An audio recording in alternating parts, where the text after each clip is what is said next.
Hey, really the only thing that gon' be normal is distribution. Normal folks gon' infuse some. Optimize your lineups and you feed the rest, you mute them. Turning it up, these numbers are loud. Peeping this game from a nimbus is wild. Making it rain while I embrace all this risk, I'm insane. Talking about that best bill, I'm the best rest till into the next world. Guess I got next still. Best bill, I'm the best rest till into the next world. Guess I got next still.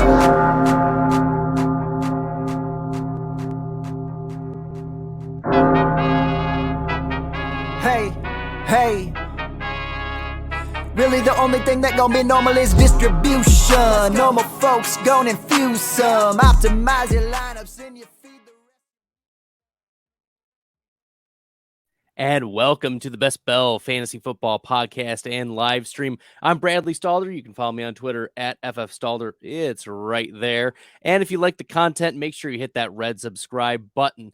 Tonight, I'm going to do a quick recap of some of the biggest moves that happened pre-free agency, but also during this day one of the tampering time. So the league year begins on Wednesday, but there is a 2-day tampering window that goes from Monday today at noon until Wednesday when the league year starts. So for those unfamiliar with the cycle of the NFL, this is that negotiating time. Although you have to be a little suspicious. I mean, just a little suspicious of the negotiations that happened before noon today, because at 12:01 we're getting some news rolling in, pretty official. Now, none of these things go into play until Wednesday. So there have been historically a couple players who have reneged or backed out of their verbal agreements or their deals that have not become official until Wednesday. So there is still this back out time, if you want to say. So we are going to, of course, monitor this, but for the most part, all of these contracts are pretty set. Like, we're not going to expect a lot of movement, but I do have my phone at the ready just in case we get the Aaron Rodgers news. It's been squeezing Twitter's throat, for the last day. Please announce Aaron Rodgers to the New York Jets, is what everyone has been saying. And look, just to take a moment to talk about the Aaron Rodgers situation, he's played well. I mean, I don't think he's washed at all. He played the majority of the season last year with a broken thumb, and he was throwing to the likes of Christian Watson, who was not good for the first half of the year. He was objectively bad. Romeo Doubs, Randall Cobb, Robert Tonyan coming off of an ACL, and then dumping it off to A.J. Dillon and Aaron Jones. It's just not going to get it done offensively.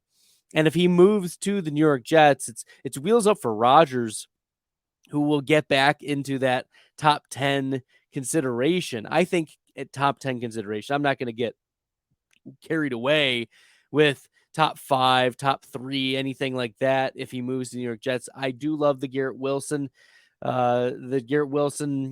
wide receiver. I do love Elijah Moore there. I love if Corey Davis would re-sign. I think that would be a really nice spot.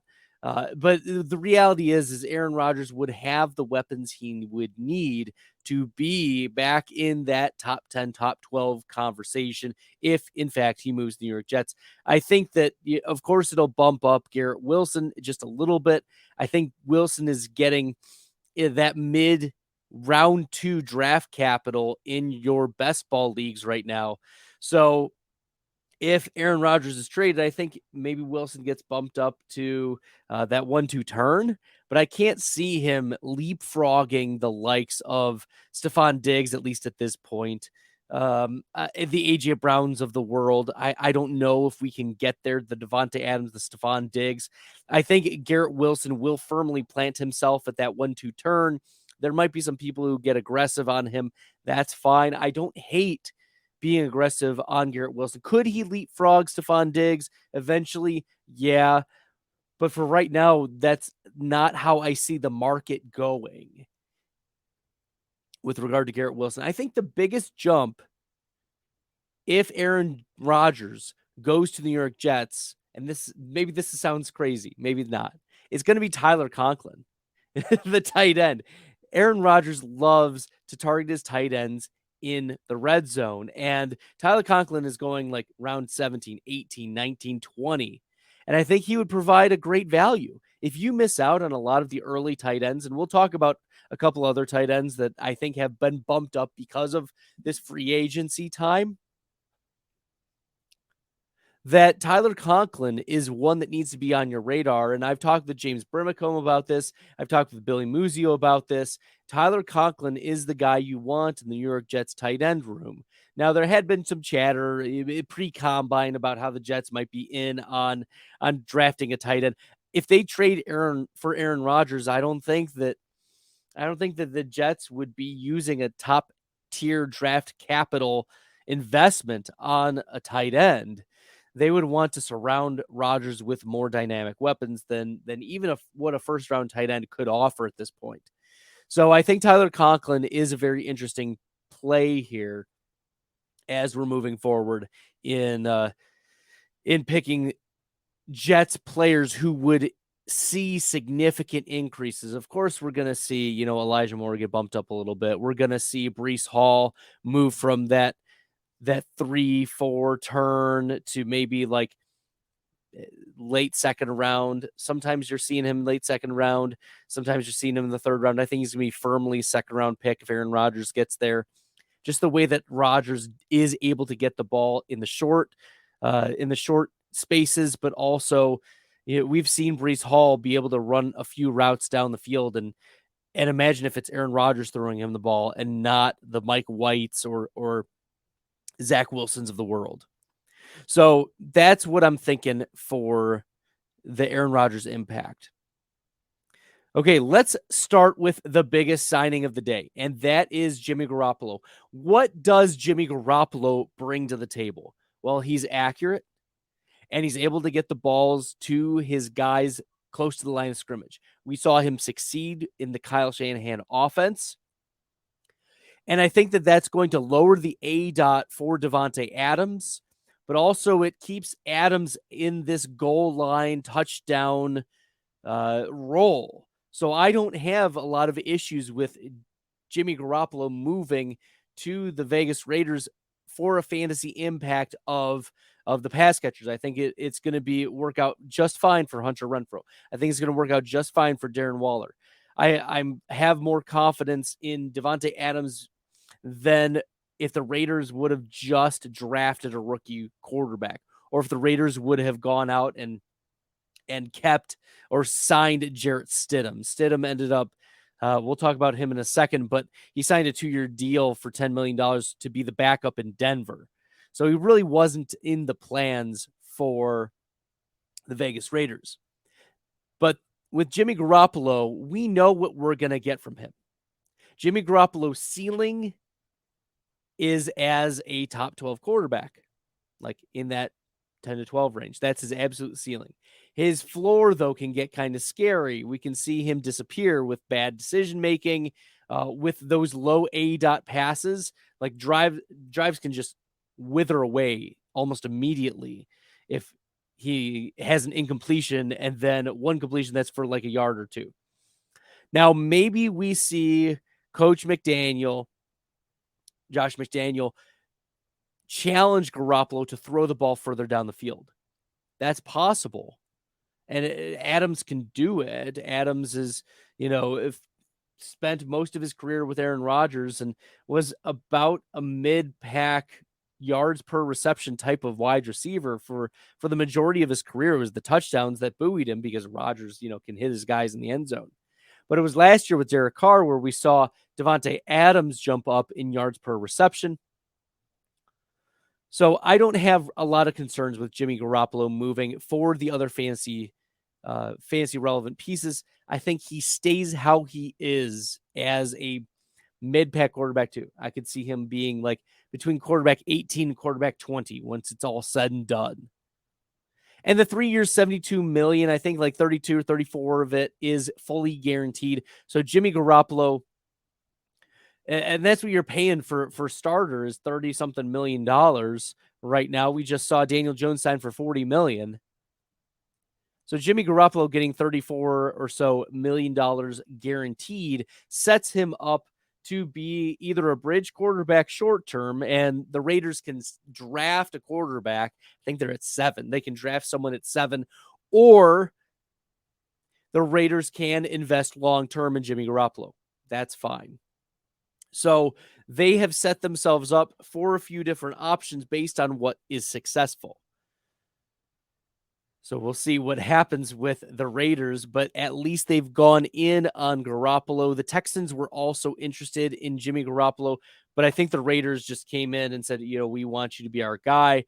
And to be able to throw to the likes of Davante Adams, Darren Waller, Hunter Renfrow would be a significant upgrade over what the Texans have. Brandon Cooks, John Mechie, and Nico Collins. Yeah, I mean, give me that all day if I'm Jimmy Garoppolo. Put yourself in a place to succeed. So that's how I'm viewing Jimmy Garoppolo himself as a mid-pack quarterback too. His ceiling has high quarterback too. His floor is pretty scary. And then the other pass catchers, I think that firms up Darren Waller's role in the offense. I think Hunter Renfrow will be a PPR useful piece.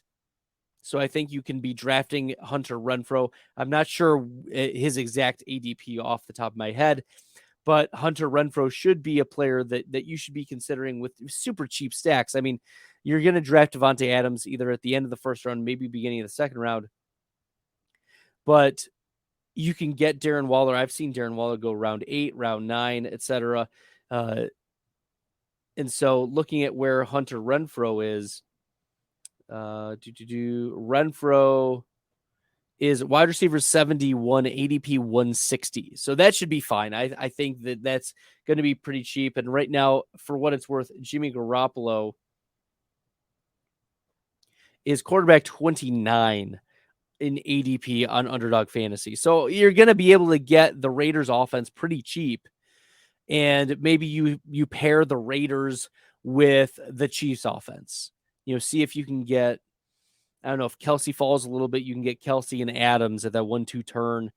And then maybe Waller later, Hunter Renfrow later, Kadarius Toney. You can really be able to attack these Chiefs and Raiders pretty cheaply.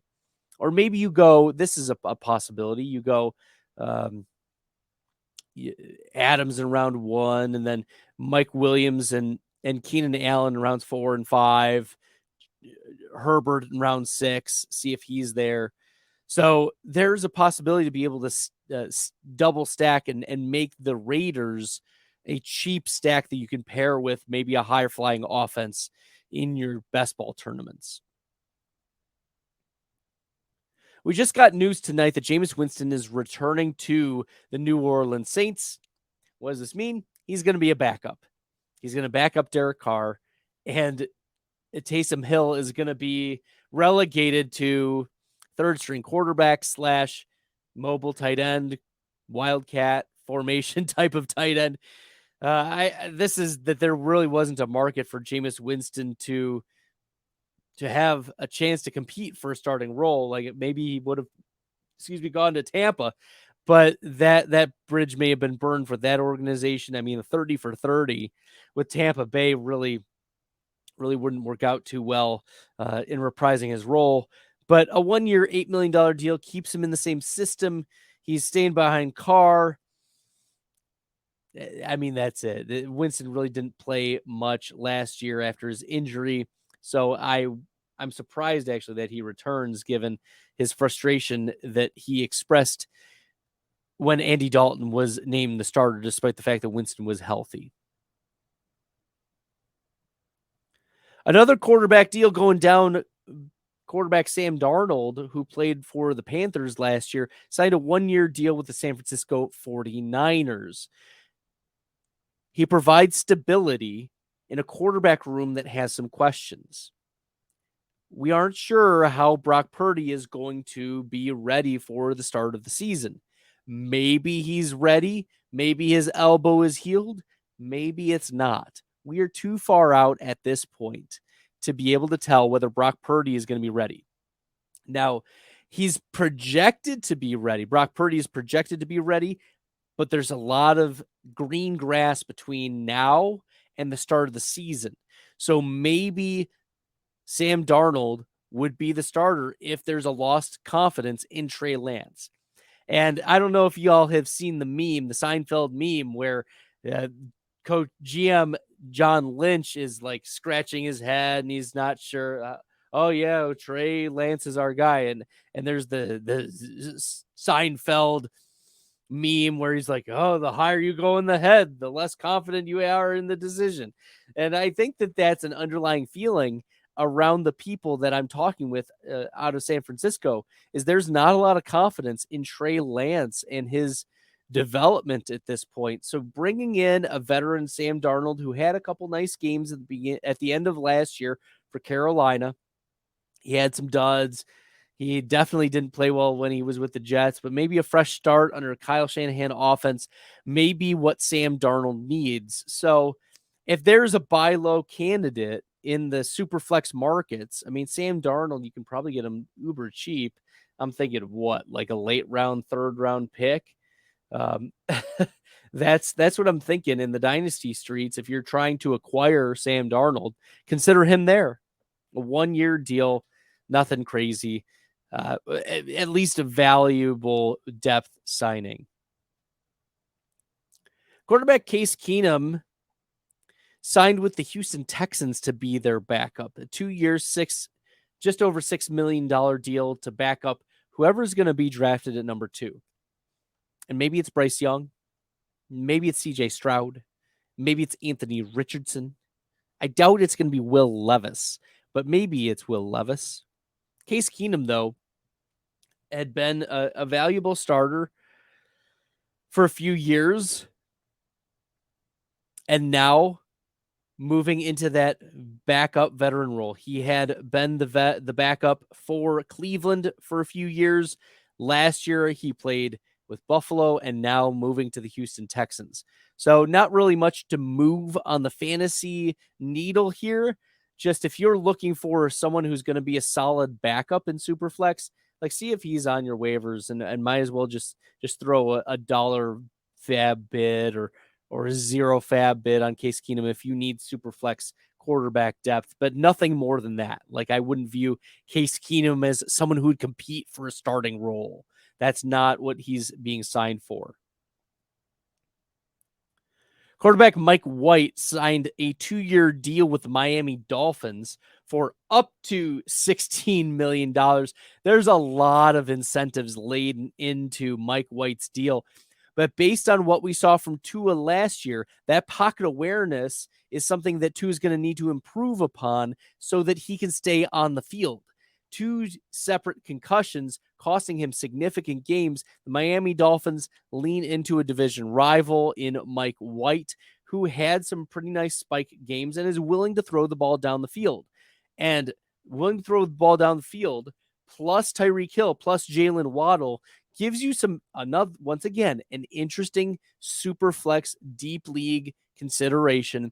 If he's on your waivers, if someone dropped him, or even in like your super deep 1 quarterback leagues, at least there's some interesting spike week potential for Mike White, given the offense that he's in and the commitment that the Miami Dolphins were willing to put to him. Now, maybe you come back and say, well, Bradley, did you see the commitment that the Miami Dolphins put toward Chase Edmonds last year? Yeah, I know. But this was the type of signing we expected from the Miami Dolphins. They needed to address the backup quarterback position, and they wanted someone a little less dusty than Teddy Bridgewater. So Mike White is going to be that backup for the Miami Dolphins for the next couple of years, backing up Tua. And if I recall correctly, Tua had his 5th-year extension, that 5th-year option extended. So he's going to be the quarterback for the Miami Dolphins. Tua, backed up by Mike White, is going to be the plan for the next couple years. As I mentioned earlier in the live stream, Jarrett Stidham signed a 2-year, $10 million deal with the Denver Broncos. And Russ gets his backup. Sean Payton gets a guy that he's been scouting for quite some time. So Jarrett Stidham lands in Denver.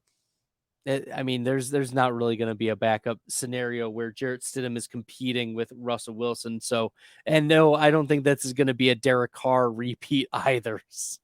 2 years, $10 million deal, typical backup deal. In fact, there were 5 backup quarterbacks signed during this free agency period. Jameis Winston, Sam Darnold, Case Keenum, Mike White, Jarrett Stidham. It was the backup quarterback brigade here. The only starting quarterback to be signed right now, Jimmy Garoppolo, as which I mentioned earlier in the live stream. We are waiting, lying in wait for that Aaron Rodgers deal to go through. We will see if it does. If it happens on a live stream, I might cry a little bit, as the Packers fan in my heart. But nevertheless, we'll see where Aaron Rodgers lands. The only starting quarterback that we get firmed up from free agency is Jimmy Garoppolo at this point. We're going to shift from quarterbacks to a couple running backs. These are all backup running backs that have signed. There have been no big running back deals at this point in free agency. The first is Mike Boone signs a 1-year deal with Houston to be the backup to Dameon Pierce.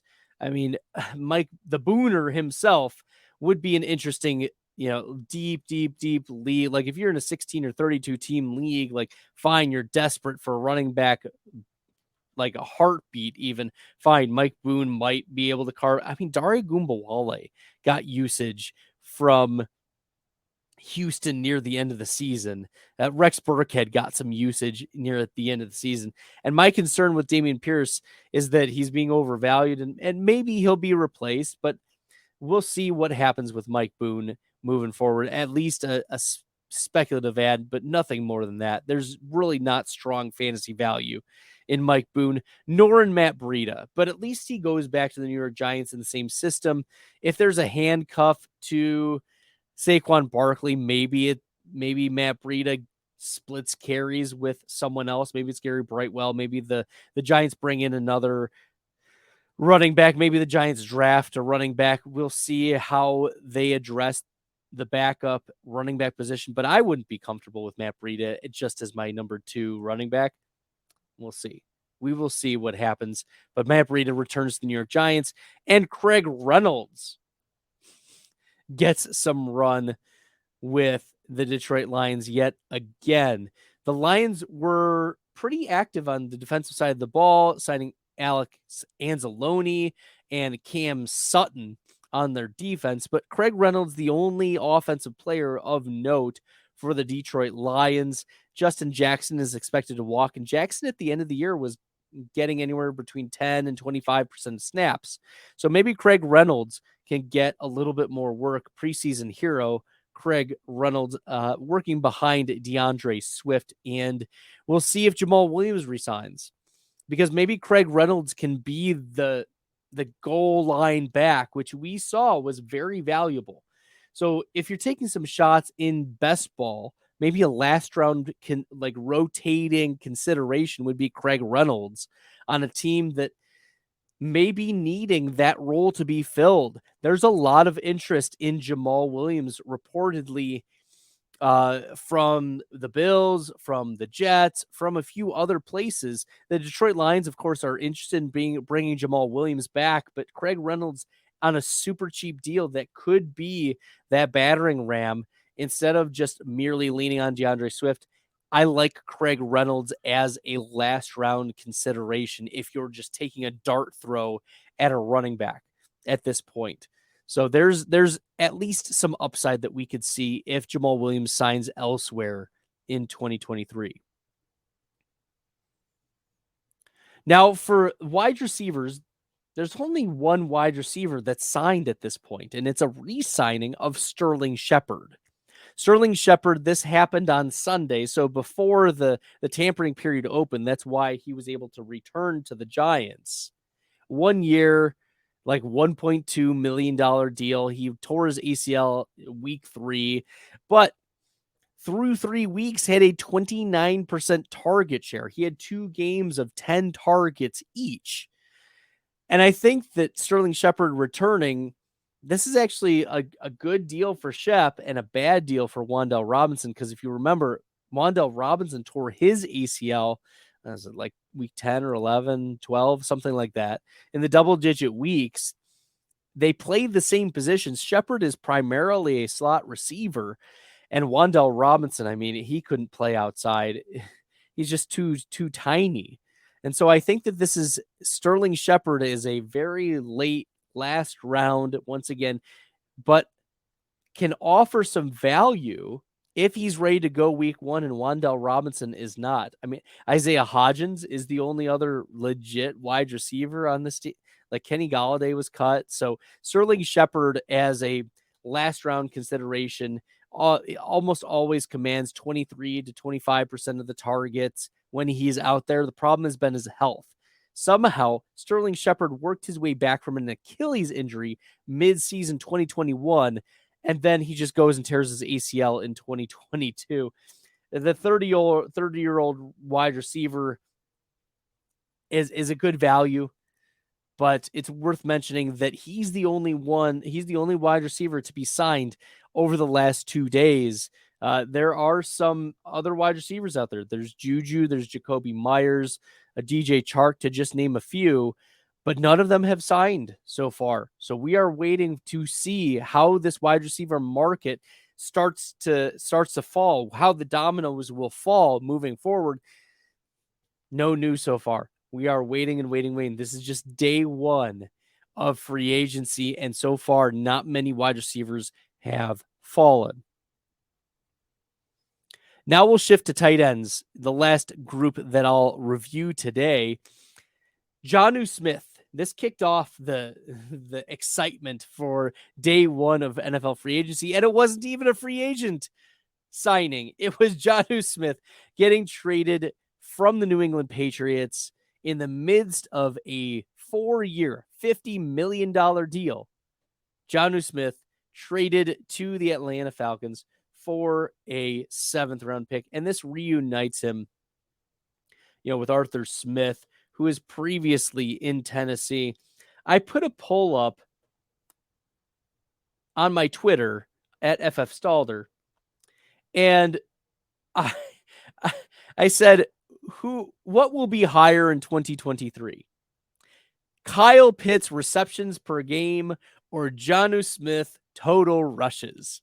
And right now it's split 50-50 because Jonnu Smith, he doesn't play the same role as Kyle Pitts, but at the same time, any target share is going to impact the wide receivers and tight ends who are, going to be playing. So Drake London, I think, is going to be impacted by Kyle Pitts and Pitts by London, but Jonnu Smith eating into a little bit of that tight end target share, even if it's a couple percent, like moving down Kyle Pitts from 23% to 19%, that's a significant shift if your pie is already very, very small. It's one of the reasons why I'm low on Kyle Pitts this year. It's not because of the talent. I love the talent. If we could bet on talent on just even an average team that can pass the ball an average amount of time, give me 30 pass attempts. Give me 32 pass attempts. Please, for all that is good and holy for Kyle Pitts, give me 32 pass attempts. Okay, his 7 targets a game. But no, we're going to be relegated to 27 pass attempts, 25 pass attempts per game, unless we see a significant signing or trade. I just don't trust that the Atlanta Falcons are going to go out and get a quarterback that they need to be able to get the ball to Drake London and Kyle Pitts, and also any other wide receivers that are going to be significant here. So Jonnu Smith traded to Atlanta. Good for him. He was stuck behind Hunter Henry. And that's the tight end I want to talk about. Hunter Henry right now is an absolute steal. Like, looking at his ADP on Underdog Fantasy, Hunter Henry is tight end 32, ADP 220. He needs to be more like tight end 15, tight end 18. That's where I would like Hunter Henry to be. Like, looking at tight end 15, like Chigakonkwo, Taysom Hill, Michael Mayer. Like, that's the same realm that Hunter Henry needs to be in. He is an upside touchdown, big play tight end, but he was splitting snaps and splitting targets with Jonnu Smith. And we saw as Smith's snaps increased, Henry's work decreased. And as snaps decreased for Jonnu Smith, we saw targets increase for Hunter Henry. That's just how it worked. So I am in on Hunter Henry as a spike week consideration, mid-pack tight end 2, who is extremely and egregiously mispriced right now, especially in light of this Jonnu Smith trade. I don't see the Patriots going out and signing another tight end. This is going to be the Hunter Henry show. And with Jakobi Meyers gone, or we expect to be gone, Tyquan Thornton could be a late round dart throw if you're taking some picks in the New England Patriots offense. Tyquan Thornton, Hunter Henry. I like those picks with now Jonnu Smith moving out and also Jakobi Meyers expected to leave the New England Patriots.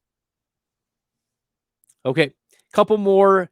This also a trade. This happened on Sunday.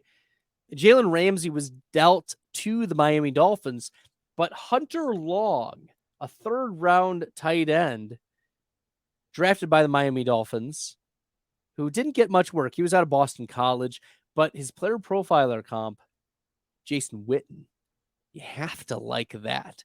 And it may take a little bit of time for Hunter Long to hit. Like, he's a dynasty buy, not a redraft or best ball buy. But Hunter Long right now is poised to take over that Tyler Higbee spot next year. Like, that's how we're looking at it. And Jacob Harris has transitioned from tight end to wide receiver. Ben Skoranek is just a big-bodied wide receiver. So Hunter Long has now positioned himself to be in an offense for a year, work behind Tyler Higbee, because Hunter Long wasn't going to learn how to be, a dual threat tight end and stay on the field for 100% of snaps, playing with or behind Mike Gesicki. Gesicki plays almost like a super slot tight end, like a big-bodied wide receiver in the slot. Hunter Long was not going to be able to get on the field and be able to have meaningful snaps doing that, but he can learn how to do that from Tyler Higbee. So I like the positioning of Hunter Long long-term from a dynasty perspective. I don't like it in redraft. I think he's still going to be stuck behind Tyler Higbee for 2023, at least as of right now, as long as Higbee stays on the Rams. Perhaps the most surprising tight end signing this year for day one, Josh Oliver, who is the third string tight end for the Baltimore Ravens, gets a 3-year, $21 million deal to go to Minnesota. Why? Why would the Minnesota Vikings, who just traded a second-round pick, couple second-round picks, to move down to third-round picks, to acquire TJ Hockenson, now go out and get Josh Oliver? Well, it has to do with scheme. The Minnesota Vikings were looking for an inline blocker, and Josh Oliver is really good at blocking. In fact, he was the number 2 PFF graded run blocking tight end last year. For those with, I think, 190 pass blocking attempts, pass blocks, whatever. Josh Oliver also can grow into being a dual threat tight end. He was drafted in the 3rd round by the Jaguars a few years ago. And so Josh Oliver, one of 19 tight ends last year to have an expected top 5 tight end rate greater than 0. There were 2 other Baltimore Ravens on that list, Isaiah Likely and Mark Andrews. And if the Minnesota Vikings, who released Adam Thielen already, are now looking to move TJ Hockenson into the slot, then you can consider Josh Oliver to be maybe a spike week touchdown dependent last round desperation tight end consideration here, but also maybe an interesting tight end handcuff to TJ Hawkinson. We've seen some spike weeks from Josh Oliver in the past. He has some interesting draft capital. He is an athletic tight end. So that really fits with what you want in taking just blind shots on tight ends. He's got an athletic profile. He's done it before. He's paid $7 million a year.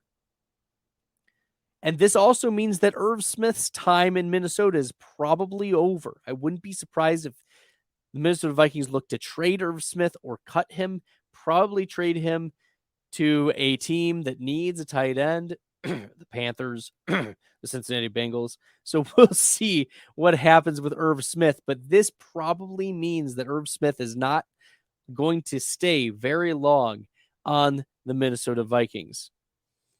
Okay. So I like Josh Oliver as an NFL pick, not going to be very fantasy relevant in the short term. And then for schemes, Chris Manhertz, 2 million, 2 years, 6 million, goes to Denver. And that's just fitting with the scheme that Sean Payton has. Payton uses a lot of tight ends in his schemes. So Manhertz, one of the better blocking tight ends in the NFL, gets a deal for $6 million. Okay. Great. Well, I appreciate all of you tuning in. This has been a lot of fun. If you like the content and find it helpful, make sure you hit that red subscribe button. And Jose pops in. Hey, how's it going, Jose? If you have any questions about free agency or any speculations, I can stay on for a few minutes. I just wanted to take a moment and talk about some free agents in day one that we saw, or before day one on Sunday as well. Yeah, I agree. Pitts gets no break with Smith going to Atlanta, right? The complainers will come out. The Pitts truthers will say, oh, man. Yeah. Jonnu Smith, I do think okay, is he going to get a 15, 20% target share? No, I don't think so. But you have to remember that Arthur Smith was the one who got Jonnu Smith the bag. He's the one who's responsible for that. Jonnu Smith has signed a 4-year, $50 million deal as a third-round pick out of Florida International. He's still only 27 years old. And if we remember, in 2020, Jonnu Smith was the tight end 13 in fantasy points per game. He's an athletic freak. His player profiler comp is David Njoku. 87th percentile 40-yard dash, 83rd percentile speed score, 94th percentile burst score, and 81st percentile catch radius. Just not a very agile tight end. If we look back to 2020, the last time that Jonnu Smith was with the Tennessee Titans and Arthur Smith, a 15% target share, a 23% target rate, which was 11th among tight ends. And even in 2019, an 11% target share and a 22% target rate. Problem is, I could see that target share for Jonnu Smith float between 8 and 12%, and that's not nothing when it comes to tight end target share. What do you think? Arthur Smith is going to have his quarterback target 40% of the time toward tight ends? I mean, it's going to be Smith and Pitts who are going to get a lot of those tight end targets. And yeah, as Jose said, Arthur Smith is the bane for all fantasy football players, right? Arthur Smith has single-handedly destroyed the rookie year of Drake London, destroyed the rookie and sophomore years of Kyle Pitts, and reinvigorated the once dead fantasy asset that was Cordarrelle Patterson. So yeah, there we go. Jose says, I actually like Garoppolo to Las Vegas. I think he gets a bad rap. I put Jimmy Garoppolo as quarterback. I don't know where I had him in my first round of rankings, but I'm probably going to put Jimmy Garoppolo between quarterback 18 to quarterback 20, somewhere in that range. because I think that he's going to be hitting ceilings of around quarterback 10, quarterback 12. That's probably as high as he's going to get. But the floor is scary. We've seen scary floors for Jimmy Garoppolo, especially if the offense isn't clicking or if he's not able to get the ball down the field. If he misses that, I'm stalling while I pull up my quarterback rankings on Fantasy Pros. Let's see. Yeah, Jimmy Garoppolo I had at 35, so I'm gonna have to move him up. Now that we've got some clarity, no, I think I'm gonna move Jimmy Garoppolo at like 26. I think that's going to be where I put him. Okay. I think that's where I'm going to put Jimmy Garoppolo because I like the rookie quarterbacks better. I like Sam Howell's spike week capability better. Maybe I do need to move down Derek Carr a little bit. I think Derek Carr is, there we go. Maybe move Jimmy Garoppolo to 25. But I do like the rookie quarterbacks, Young, Stroud, Richardson better. I like Aaron Rodgers better. I like Trey Lance better. Geno Smith, Howell, Stafford better. So that's kind of where I put him at like tier wise. And as we get more clarity, I'll be updating my rankings as well. But for right now, Jimmy Garoppolo moves from quarterback 35 to quarterback 25 for me with this move to Las Vegas. Okay. Jose says, yeah, watch again tomorrow on the replay. If y'all like the content and find it helpful, make sure you hit that red subscribe button on the YouTube channel. We're almost at 900 subscribers, which is phenomenal. I'm going to do a massive giveaway when we get to 1,000 subs. So be sure to hit that subscribe button if you find it helpful. And Jose says, maybe you can let us know when you're in a state that allows for underdog. Yeah. So during spring break, which is coming up here in a few weeks, I think in a week, less than 2 weeks is my spring break. I'll be doing a live underdog draft in Ohio because I'm going to be visiting my family in Ohio. So during one of the nights, I'll see when I can schedule that. But for sure, it's going to be a lot of fun jumping into those, doing live drafts.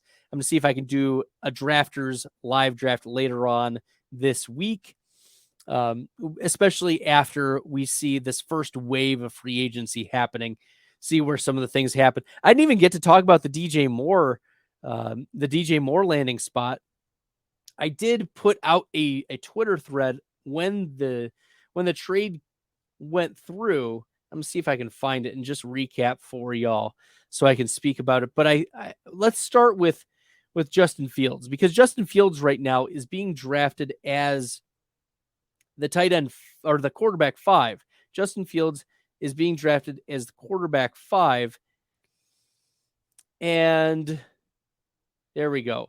My initial reaction is that I don't believe he leapfrogs Burrow, or at least he shouldn't. I think that there is enough risk with Fields and his passing and not enough upside for him to be able to access consistently the ceilings that Burrow, Allen, Mahomes, and Hurts do. You're saying, but Bradley, Jalen Hurts, he did that last year with DJ Moore or with AJ Brown and Devontae Smith and Dallas Goedert. Yeah, here's the thing.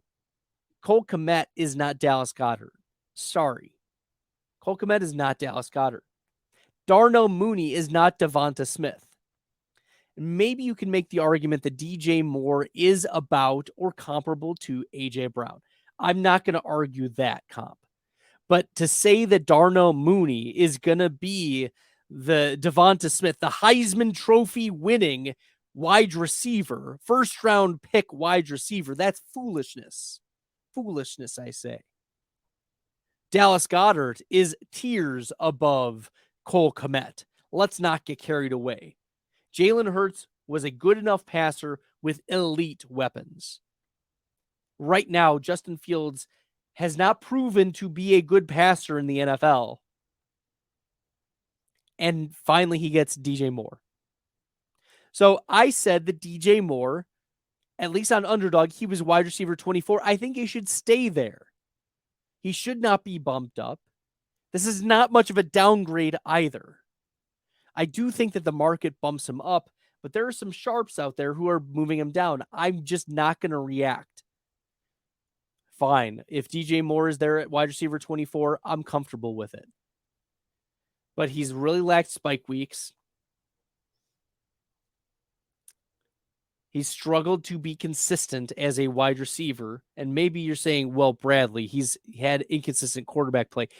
The reality is we can't be confident that Justin Fields is going to be able to offer that type of upgrade that we need. Okay, so that's where I'm at with DJ Moore. I think he's fine at wide receiver 24. Darnell Mooney at wide receiver 49. It's fine. I don't think the market should move down Mooney because of DJ Moore. I also don't think he should move much up either.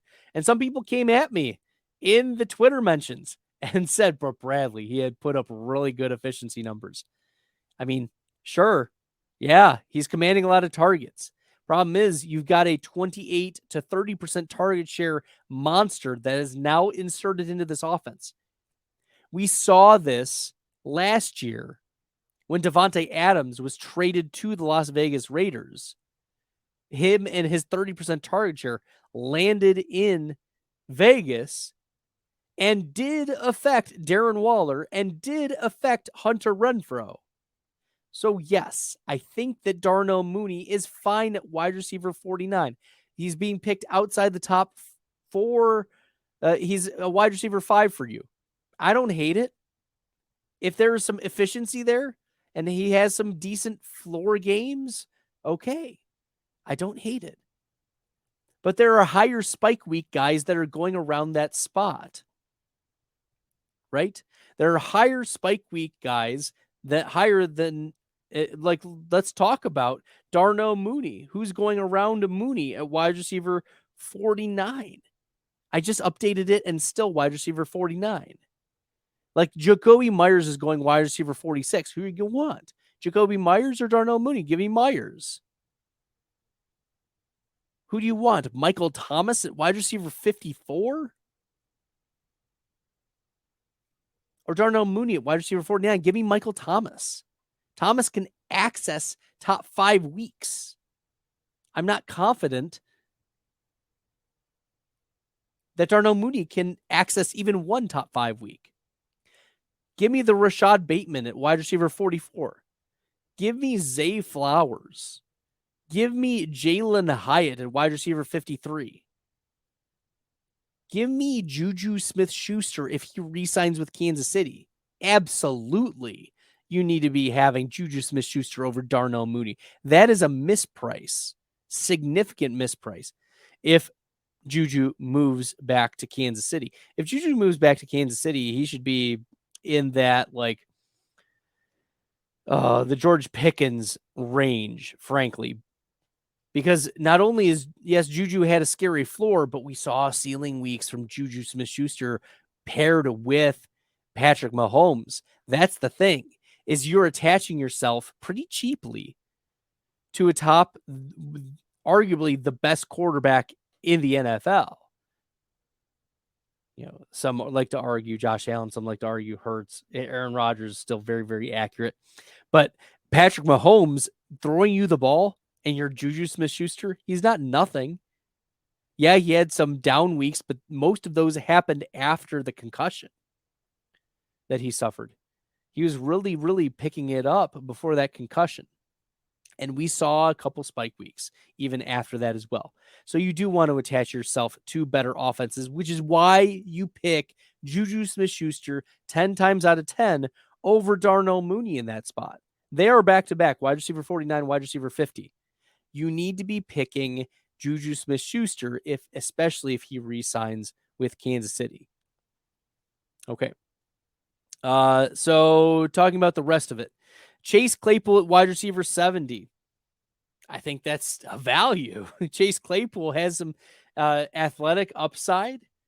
Maybe he needed to be, maneuvered into the offense. It seemed like he was uncomfortable there, dealt with some injuries. Wide receiver 70, I don't hate that price.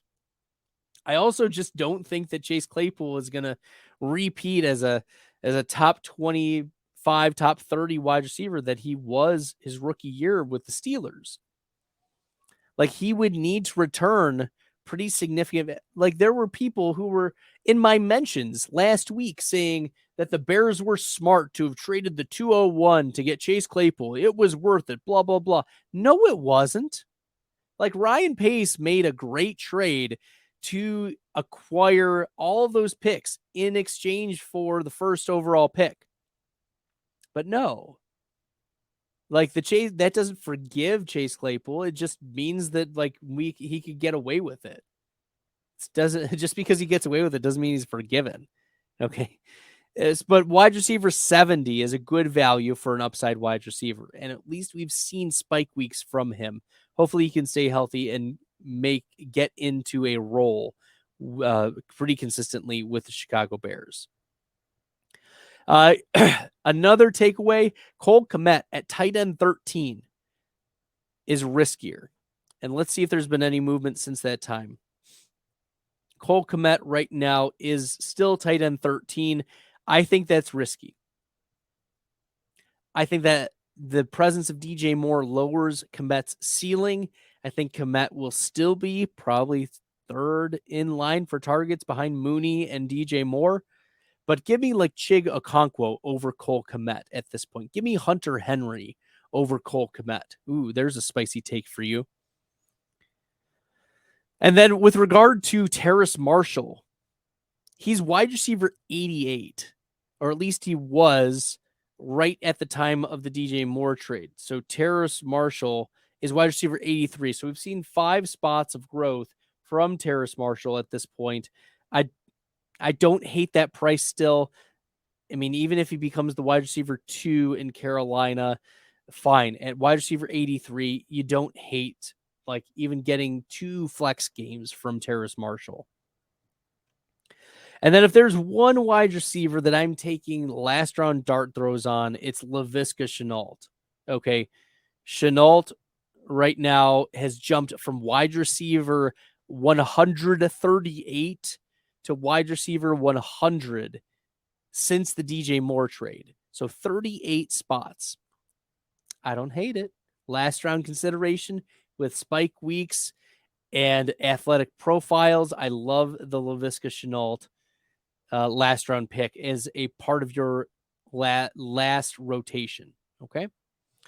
So those are just a couple takeaways from that DJ Moore trade.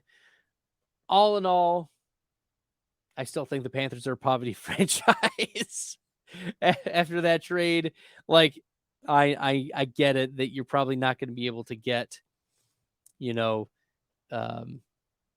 at 9, you're not going to be able to get your franchise quarterback, but to be able to trade so many assets, yikes! You're pressing the restart button. And I put this in a video when the DJ Moore trade happened, but this had to have been signed off on at many levels and a multi-year investment in the coaching staff, in the plan, like tank it. Like they're going to tank this next year and see if they can recoup some of their picks. The problem is they gave up their first next year. Problem is they gave up their first in 2023 or 2024 to be able to acquire this 101. So if the Panthers are bad again, which I think they will be, they'll be bad again, then that pick is going to be super valuable for the Bears in 2024. And the Bears, like, it's possible that the Panthers pick like 3rd overall. And then that gives the Chicago Bears enough ammo to replace Justin Fields with the 101 if they need to. I mean, that could be the play. Trading for the 101 gets you either Caleb Williams or May out of North Carolina. So those are some things to consider as we're moving forward. I appreciate all of you jumping in with me. This has been a lot of fun. If you like the content, found this helpful, make sure you hit that red subscribe button on the YouTube channel. Thanks so much, everyone. Once again, I'm Bradley. You can follow me on Twitter at FFStalder. And until next time, Good luck in the fantasy football streets, everybody.